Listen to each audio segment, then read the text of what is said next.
से पारित करें। अंबिका पाल जी।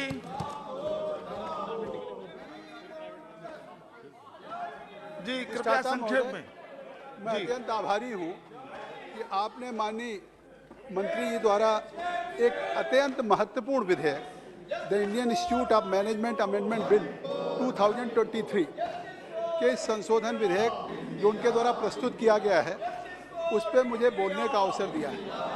एक तो मैं इस विधेयक के समर्थन में न केवल अपने बल्कि संपूर्ण सदन से अभी माननीय मंत्री जी द्वारा जब प्रस्तुत किया गया तो उन भावनाओं को देखते हुए कि ये देश के युवाओं के लिए देश के एक ग्रोथ स्टोरी जो सक्सेस स्टोरी होगी उसमें आज IIM IIT न केवल भारत में पूरी दुनिया के उस इकोनॉमिक ग्रोथ में एक महत्वपूर्ण भूमिका निभा रहे हैं। माननीय मंत्री जी ने 2023 के संशोधन के संबंध में विचार रखा। मैं तो उनको धन्यवाद दूंगा कि जब इसी सदन में 2017 का संशोधन विधेयक लेकर के आए थे उस समय 2017 में पहली बार in Indian institute of managements को नेशनल इम्पोर्टेंस का दर्जा दिया गया और उस नेशनल इम्पोर्टेंस का दर्जा देने के बाद कम से कम इंडियन इंस्टीट्यूट ऑफ मैनेजमेंट जो कम से कम मैनेजमेंट में पोस्ट ग्रेजुएट की पढ़ाई करते थे तब तक वो केवल डिप्लोमा देते थे।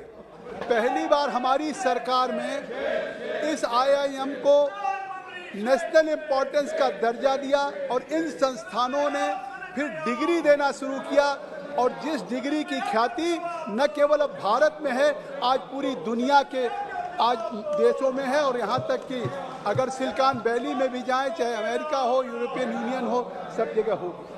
आज मुझे लगता है कि 2023 का संशोधन विधेयक लेके आए हैं उसी श्रृंखला में माननीय मंत्री जी आगे बढ़े कि अगर अभी नेशनल इम्पोर्टेंस का दर्जा था लेकिन जिस तरह से IIM की हमारी पढ़ाई है क्वालिटी ऑफ एजुकेशन है अब आज उसको दुनिया के ग्लोबल एक्सीलेंस में वैश्विक उत्कृष्टता को प्राप्त करने के लिए मुझे लगता है ये संशोधन विधेयक एक मील का पत्थर साबित होगा। मैं इसलिए कहना चाहता हूं कि अभी दुनिया में अगर हायर एजुकेशन की बात होती है तो यूनाइटेड स्टेट्स के आईवी लीग की बात होती है कि उसमें रिसर्च उसमें सारी चीज़ें, लेकिन आज हम इस संशोधन के बाद कह सकते हैं जिस न्यू एजुकेशन पॉलिसी का उल्लेख किया है माननीय मंत्री जी ने कि आज हमारी न्यू एजुकेशन पॉलिसी के पिलर्स क्या हैं।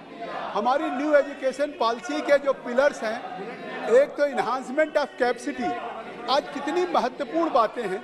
अगर ये देश के युवाओं की चिंता कर रहे हैं तो देश की युवाओं के एक्सीलेंस को, देश की युवाओं की प्रतिभा को, देश की युवाओं की कुशाग्रता को या उनकी कैपेसिटी बिल्डिंग हम कैसे इन्हांस कर सकते हैं तो इस इन्हांसमेंट ऑफ कैपेसिटी इस बिल में समाहित है।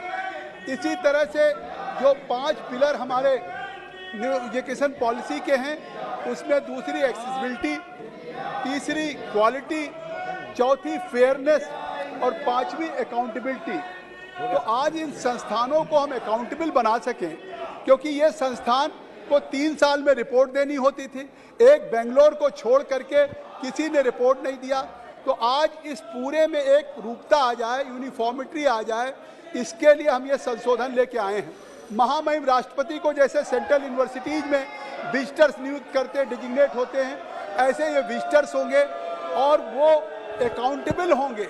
सारी संस्थान की स्थितियां ये बनेंगी कि आज उसमें जो प्रेसिडेंट होंगे तो चाहे बोर्ड ऑफ गवर्नर्स हो उसके चेयरपर्सन को नॉमिनेट करना हो या उन बोर्ड ऑफ गवर्नर्स में जिस तरीके से काम करने की बात हो। तो मैं इसलिए ये बात कहना चाहता हूँ कि आज जो हमारी एजुकेशन है उसमें आज हमने रिकॉर्ड बजट बढ़ाया।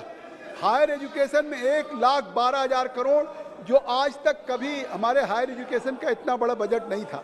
तो मुझे लगता है कि इस बजट से जहां नेशनल इम्पोर्टेंस के अभी तक 75 संस्थान थे श्री लवु श्री कृष्ण जी संस्थान हो गए। तो मुझे लगता है कि आज ये बिल बहुत